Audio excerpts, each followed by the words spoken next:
data, we also see or predict up to a 30% increase in food production and food costs starting the next season, which would then be next trading season, which is October moving on.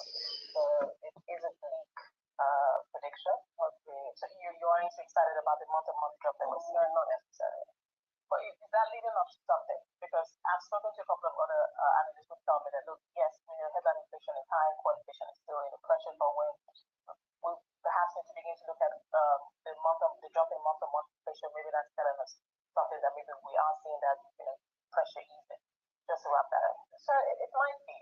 There are factors that are contributing that are helping the low reduction, but I think we also need to focus on food inflation as what is driving that. Because unless that changes, the small drops that you're discussing or you're talking about might not actually factor into the full, food supplies and so on.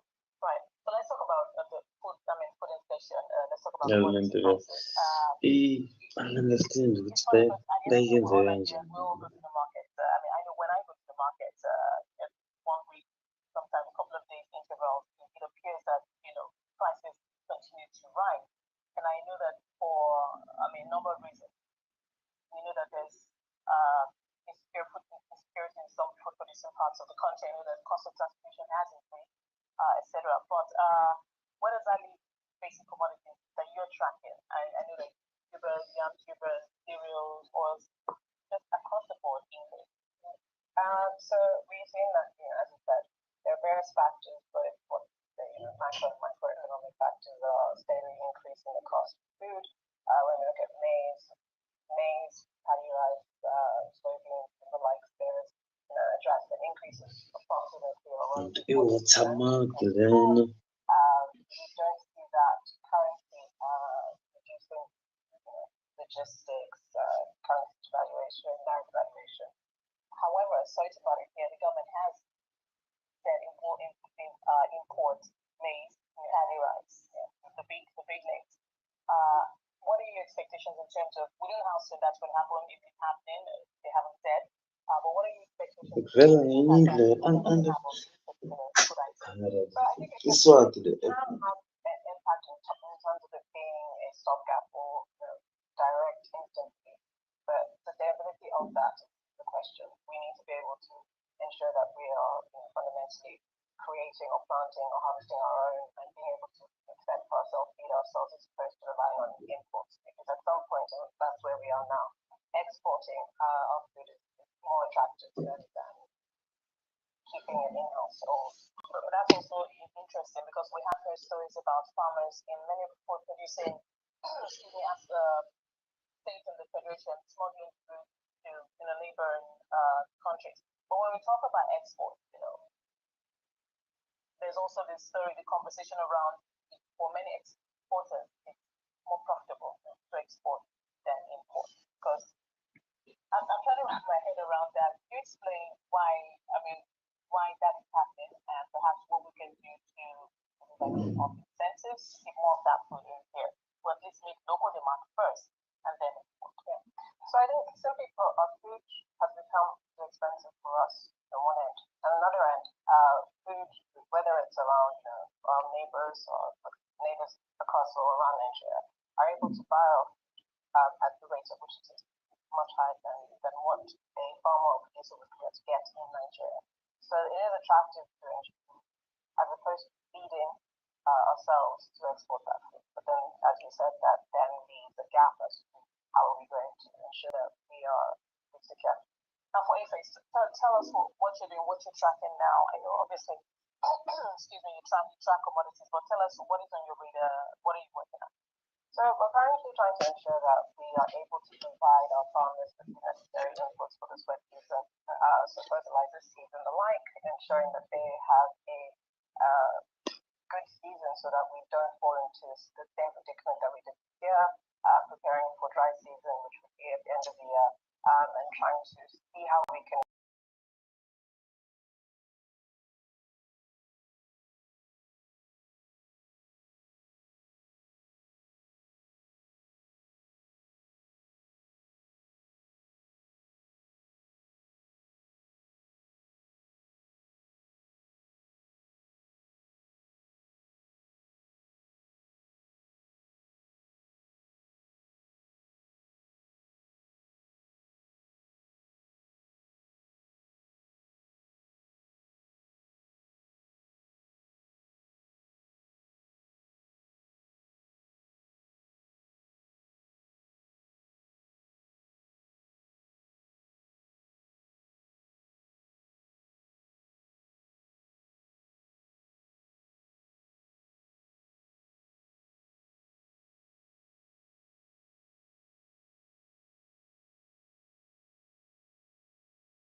access to it, they're able to proceed. Right. There's also the issue of the type of farming. I know we haven't leaned heavily on mechanized farming, and the truth is, we can have these conversations, as long as we want, but if we're not having a significant amount of mechanized farming amongst our farmers in food producing areas of the country, how do we feed ourselves as a nation? So where are we? What do you think, farmers, in terms of how many of them have access to tractors? I know that obviously this should be at the state level, each state, and all of that. But how much of that are you seeing? How much tractors? Sorry. Within average global standards, we often global standards in terms of mechanization and trying to ensure that we increase our productivity. There are efforts across the state, some even more than others, but it is what I would say as a process or a marathon or a sprint. Mechanization is something that we have to increase. There is a concerted push by both private and public sector to ensure that that happens. But it is not where it needs to be. Right, let's wrap this up. On the value chain processes, food processes, what is to be said about how they're faring now in terms of getting the food items, the processing them, the whole process, pricing, getting it to the shelves, etc. Working out. Everything has increased in terms of cost. At the same time, you can only process what you have. So if there's a deficit in supply, very difficult to process. As a result, it gets more expensive. We have severe logistical issues, security issues, and then post office costs.